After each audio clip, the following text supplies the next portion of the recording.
여러분 안녕하십니까? 3월 25일 JCN 모닝뉴스입니다. 7대 울산시의회가 지난 24일 본회의를 끝으로 사실상 공식적인 의정활동이 마무리됐습니다. 시의원들은 이제 지방선거 준비에 나설 예정인데요. 22명 가운데 7명은 단체장 선거에 나서고 나머지 의원들은 재선거를 준비 중입니다. 김영환 기자의 보도입니다. 7대 울산시의회 의정활동이 사실상 마무리됐습니다. 지방선거가 실시되는 6월 1일까지 예정된 임시회 일정은 없습니다. 시의원 대부분은 광역의원 선거에 재도전할 것으로 보이지만 기초단체장 또는 광역단체장에 도전하는 의원들도 있습니다. 7대 시의회의 임기 종료는 6월 30일이지만 선거 전에 뛰어들기 위해 의원직을 사퇴하는 의원들도 나오고 있습니다. 국민의힘에서는 고호근 의원이 중구청장, 천기욱 의원이 동구청장, 윤정록 의원이 울주군수에 도전합니다. 고호근 윤정록 의원은 25일 의원직을 사퇴하고 예비후보에 등록할 계획이며 천기욱 의원은 사퇴 시기를 조율 중입니다. 더불어민주당에서는 박병석 의장이 북구청장에, 황세영 의원이 중구청장, 이미영 의원이 남구청장 선거에 나섭니다.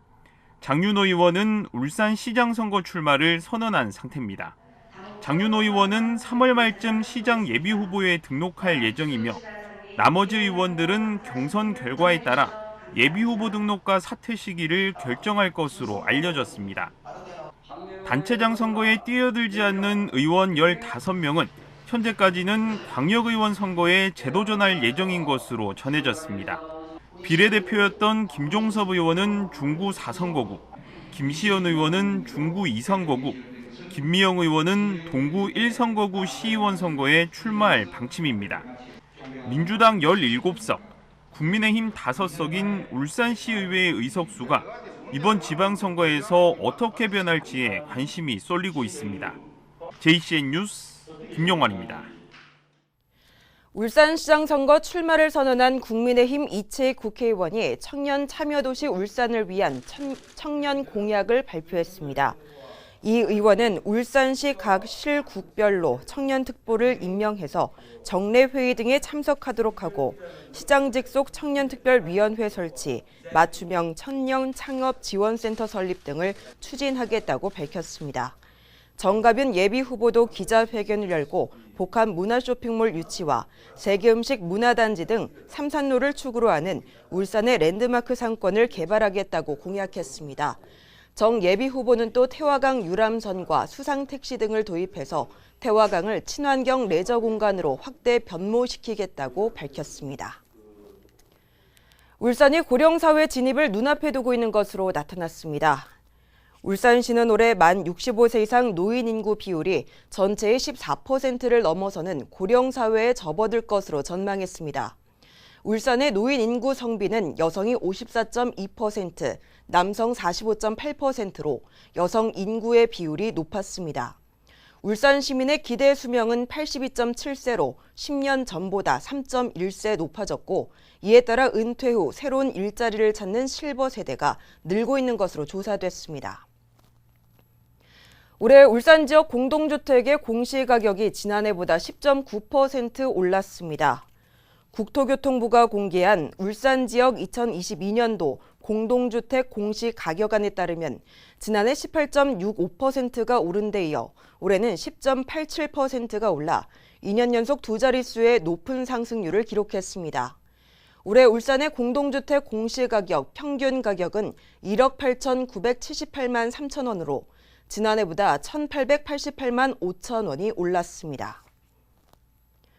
울산시는 어제 조선업계의 다양한 현안에 대해 노사정이 함께 고민하고 해결 방안을 모색하기 위한 울산 조선업 동반성장 노사정 포럼 출범식을 가졌습니다. 포럼은 정창윤 울산 일자리재단 원장을 위원장으로 노사정 관계자 14명으로 구성됐습니다. 포럼은 글로벌 조선산업 현황과 한국 조선업의 전망, 고용시장 현안과 고용시장 구조 변화에 대응하는 역할을 하게 됩니다. 울산시가 탄소중립 미래과학공원 조성에 본격적으로 나섭니다. 울산시는 어제 국립탄소중립전문과학관 건립 예정지인 남구 신정동 일대에서 울산 탄소중립 미래과학공원 조성 비전을 발표했습니다. 울산시는 2026년 개관을 목표로 국립울산 탄소중립전문과학관을 건립하고 과학관 인근에 국립산업기술박물관 등의 국립시설과 미래기술관의 추가 유치를 추진하겠다고 밝혔습니다. 또 탄소중립 미래과학공원 일대를 신재생 에너지를 활용한 친환경 탄소중립지구로 조성할 계획입니다. 울산시는 어제 재외동포재단과 20차 세계 한상대회 착수 보고회를 가졌습니다. 울산시는 어제 보고회에서 행사 진행 일정과 홍보 방안, 참여자 숙박과 수송 방안 등을 점검했습니다. 20차 세계 한상대회는 오는 11월 1일부터 3일까지 울산전시 컨벤션센터에서 개최되며 재외동포 경제인과 국내 기업인 등 4천여 명이 참석할 예정입니다. 대회에서는 기업 전시와 수출 상담, 비즈니스 미팅 등이 진행될 예정입니다. 공공운수노조 울산본부가 회사의 고용승계 과정에서 해고된 뒤에 극단적인 선택으로 숨진 50대 버스 운전기사 A씨의 상여를 메고 울산시청 광장으로 진입하는 과정에서 시청 직원들과 물리적인 충돌이 발생했습니다. 울산본부는 어제 오전 시청 햇빛광장에서 기자회견 개최를 준비하는 과정에서 숨진 A씨의 상여를 메고 광장으로 진입을 시도했고 이를 제지하는 시청 직원들과 물리적인 충돌을 빚었습니다. 또 이 과정에서 한 조합원은 분신을 시도하겠다며 몸에 기름을 끼얹었으나 주변에 있던 경찰에게 저지된 뒤에 연행됐습니다. 한편 A씨는 지난 21일 오후 5시 40분쯤 원룸에서 숨진 채 발견됐으며 경찰은 유서가 있는 점 등을 미뤄 A씨가 극단적인 선택을 한 것으로 보고 조사하고 있습니다. 일부 기관의 채용 시험 과정에서 대면으로만 진행되는 면접 심사 때문에 확진자들이 불이익을 당하고 있다는 지적이 나오고 있습니다. 전국적으로 매일 수십만 명의 확진자가 나오는 상황에서 비대면 면접 등을 확대해야 한다는 목소리가 높습니다. 보도에 구현희 기자입니다. 현재 직원을 채용하고 있는 울산문화재단입니다. 얼마 전 1차 서류 전형 합격자를 대상으로 2차 면접 심사를 진행했는데 1차 합격자 2명에게는 면접 기회가 주어지지 않았습니다. 면접 심사를 앞두고 코로나19에 감염돼 대면 면접이 불가능하다는 게 이유였습니다. 울산문화재단은 공지된 면접 날짜를 바꾸거나 비대면 면접을 할 수 있는 환경을 갖추지 않아 불가피한 조치였다고 밝혔습니다. 다 치료가 끝나시고 저희가 이제 그때 되면은 다른 저희가 채용들이 이렇게 있으니 저희가 응시하시면 된다라고 안내는 드렸습니다. 하지만 채용 공고에는 관련한 사전 안내가 없었습니다. 채용 등의 시험 과정에서 확진된 응시자들에게 면접 기회를 주지 않는 것을 두고 형평성 논란이 일고 있습니다. 심지어 지자체마다도 다릅니다. 울산시는 채용 과정에서 확진되더라도 불이익이 가지 않도록 화상 면접을 병행하고 있습니다. 저희들이 그런 경우에 대비해서 저희들이 이제 사전에 이제 그럴 경우에 신청을 하시게 되면은 그 영상 면접만 그분만 따로 이렇게 할 수 있도록 저희들이 그렇게 지금 조치를 하고 있거든요. 반면 일부 지자체는 대면 면접만을 고수하고 있습니다. 날 시험장에 오셔야 되는 상황이라서 시험을 못 치신다면은 타협으로 봐야 됩니다. 정부의 기본 지침은 확진자 등 격리자에게도 시험 기회를 주도록 하고 있습니다. 하지만 시험 주최 기간에 따라 지침이 제각각이면서 형평성 논란과 함께 확진자들 사이에서도 희비가 엇갈리고 있습니다. JCN 뉴스 구현입니다. 울산시가 병의원 중심의 검사체계 개편에 따라 4월 1일부터 임시 선별검사소를 축소 운영하기로 했습니다. 울산시는 동국국민체육센터와 농소운동장, 온양체육공원 임시 선별검사소는 3월 말까지만 운영하고 종합운동장과 문수축구경기장 임시 선별검사소는 4월 한 달간 연장 운영한 뒤에 종료 여부를 검토할 예정입니다. 울산시는 임시 선별검사소 방문자가 감소하고 있고 확진 판정이 가능한 병의원이 178곳으로 확대됨에 따라 임시 선별검사소를 축소 운영하기로 결정했다고 밝혔습니다.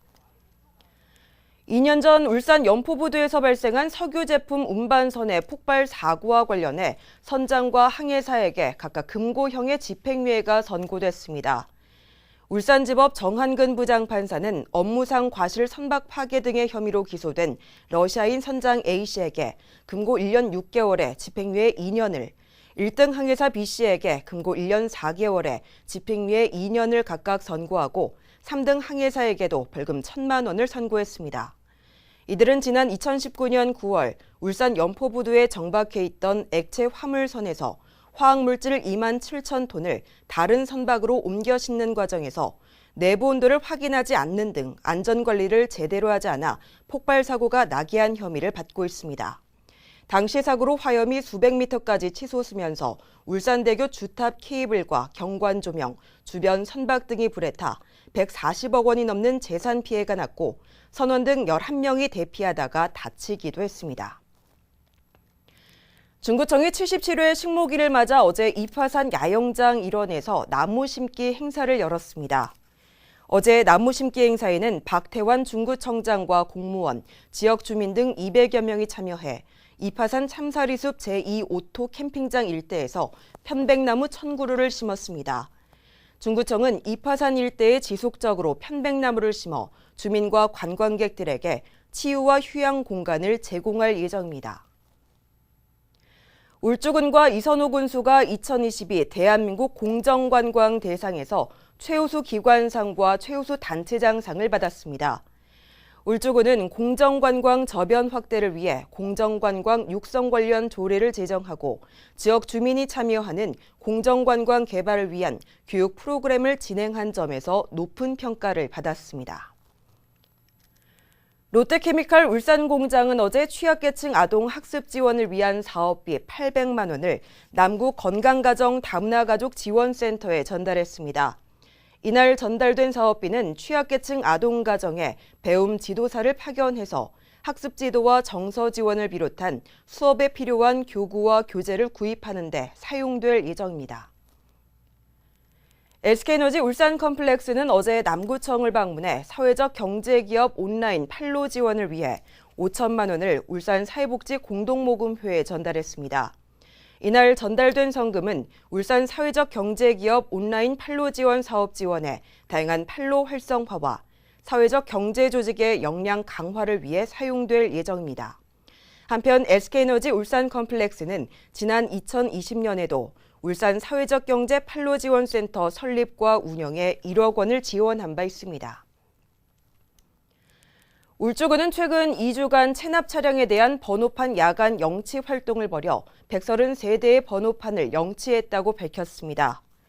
영치된 차량들의 총 체납액은 9천만 원 상당으로 울주군 관내 차량이 74대, 과태료 체납 차량이 8대, 관외 체납 차량 51대이며 모두 자동차세를 2회 이상 체납하거나 과태료 30만 원 이상 체납된 차량들입니다. 특히 영치된 차량 중 속칭 대포차는 범죄에 악용되지 않도록 강제 견인 조치하고 향후 공매 처분을 통해 체납액 전액을 징수할 방침입니다. JCN 모닝뉴스를 마칩니다. 함께해 주신 여러분 고맙습니다.